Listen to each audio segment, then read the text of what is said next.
Hi, thank you for joining me for this review of this JJRC Q36 four-wheel drive off-road car vehicle supplied courtesy of Gearbest. Comes in two colors, green and blue. Comes in this nice solid little box. Runs on 2.4 gigahertz. Ready to run 1 to 26 scale, and has little shock absorbers, has the 2.4 gigahertz remote control, gives you some details here. It's a nice compact little box, and if we open it,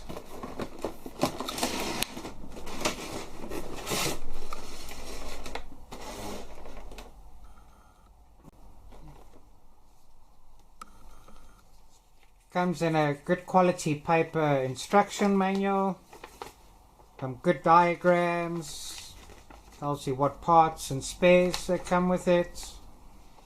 Very good English, very clear, very legible, even a diagram on how to connect the various components. Get a USB cable for charging the battery.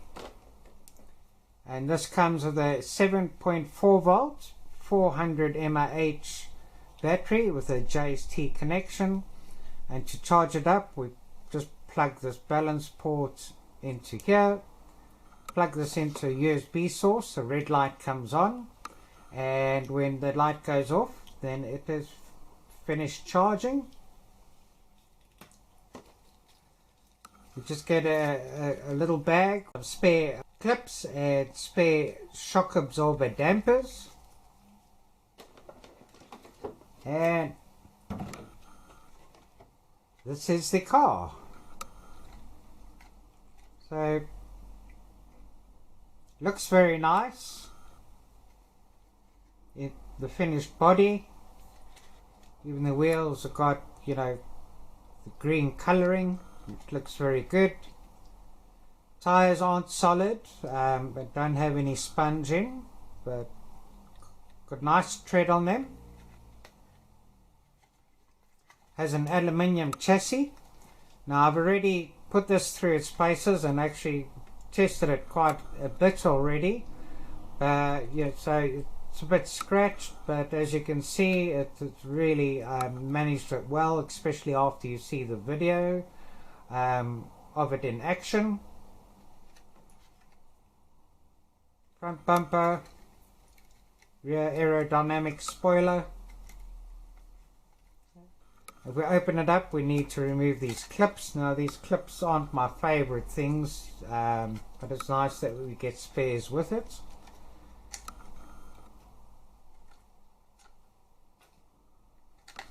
This comes off, and we take the shell off, and this we have a look inside. Okay, here's the brushed motor. Here's our little 2.4 gigahertz aerial. This is where the battery plugs in, so it plugs in with the balance port, not with the JST connection. And goes in there. Got a spare little port with 3 pins there. Okay. Now as you can see, we got shock absorbers. These are the shock absorbers in the front. So quite a bit of give. And these are the shock absorbers at the back.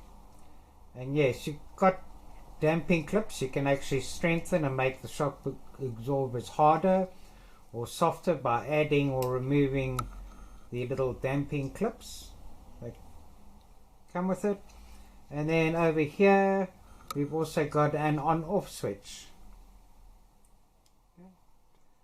So the battery goes in over here. Just got to remove a clip, bring this across here. Let's plug it in.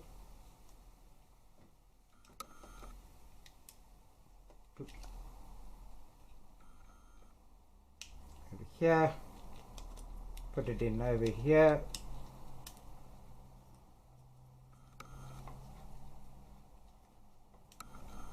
Bring this bar back across here. And pop the clip back over there. Now, the disappointing thing is that the on and off switch is situated over here. So once we put the cover on, we don't really have access to the on and off switch. It would be better that if we could access the on and off switch without having to remove the cover. So let's just put it on. You can see there's a light that comes on there. Then we put the cover back on. The rear spoiler here.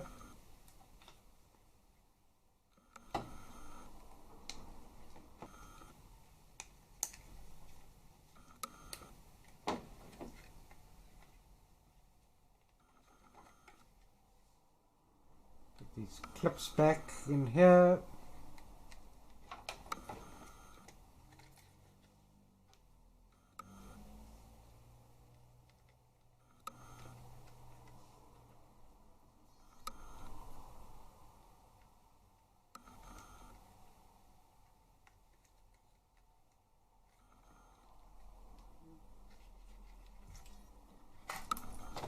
And then this is the TX radio transmitter controller. You need to supply your own 4 AA batteries that you put in over here, and this slides back on like that.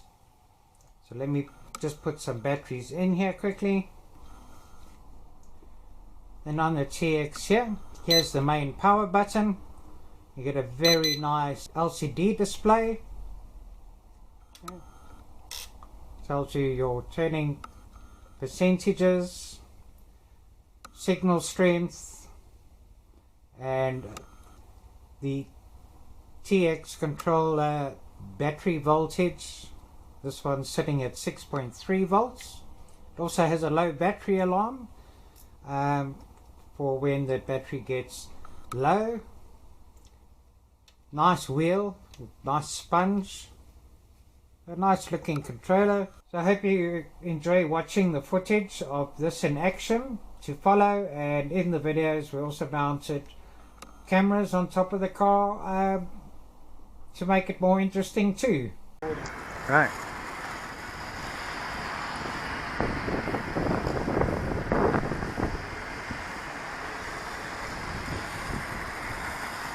That's pretty nice.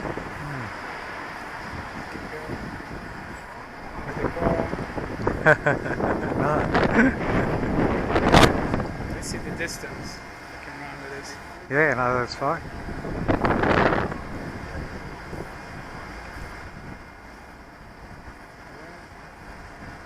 It's a bit gravels here.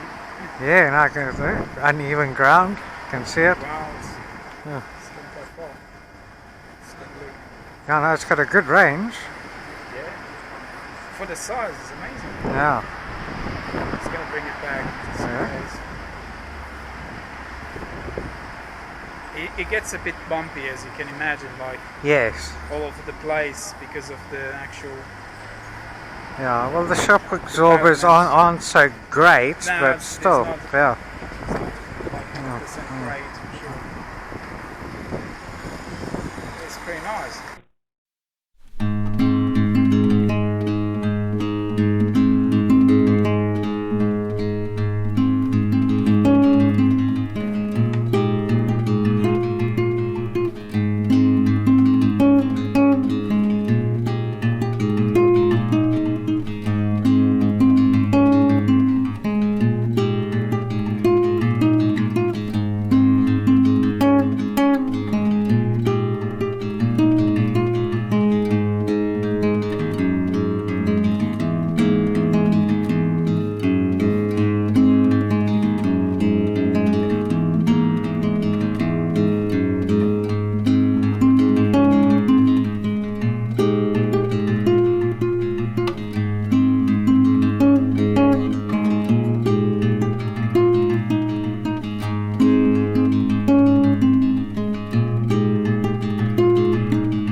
Oh, it grips quite nicely.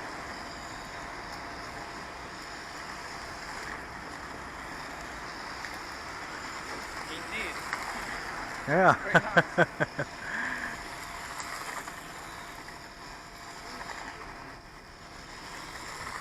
He really handles really nice turns. Yeah, no, it grips quite nicely. It's rolled already, but Yeah. overall it goes pretty well. Quite a good turning arc, quite a good turning circle. Bumping doesn't handle 100%. Yeah.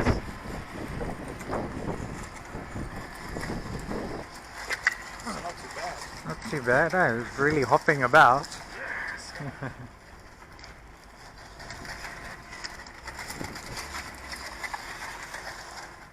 Just full power, and then Yeah. the spring just come off from here.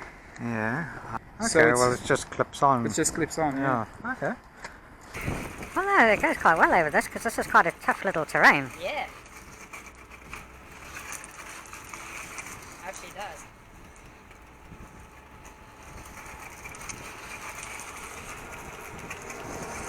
Full power and just handles quite Yeah, good. well, there. It flies. Wow.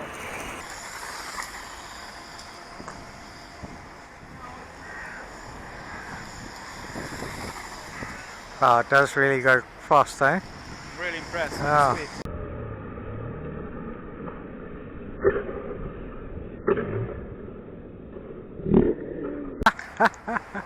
And it's still back. Oh, that's good. Let's see how the Q36 goes over gravel and how much playing time we're going to get. Start the clock. Let's go. A bit of a bouncy ride. Okay. Handling it quite well.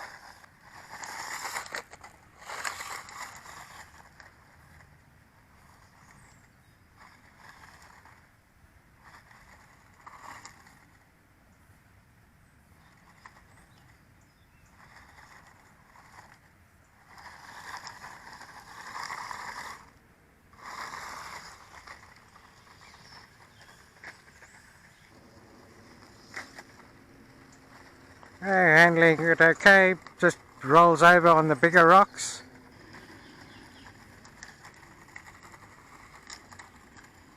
A bit of a low chassis over stones and that. It still goes quite well.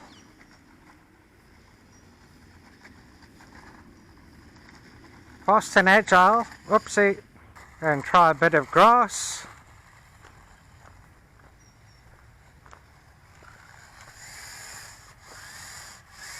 Can't get over tufts of grass. Put it back here. Okay.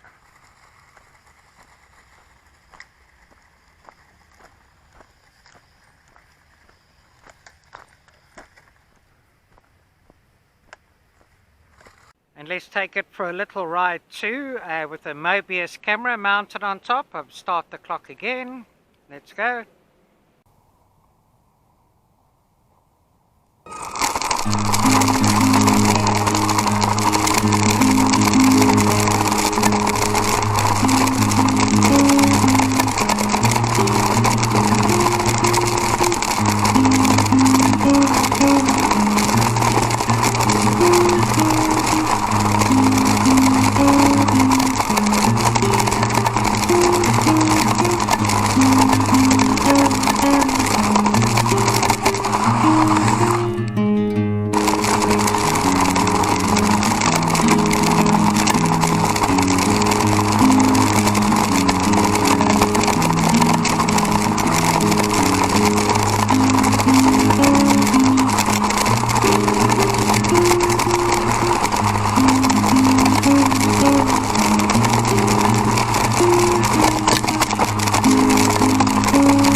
Okay, let's stop the clock. Playing time of 14.5 minutes, and that's with the additional weight of the Mobius camera on it for about 9 minutes of the time.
So it goes nicely on gravel, but because the chassis is so low and in an area where there's fairly big stones, it can get caught up.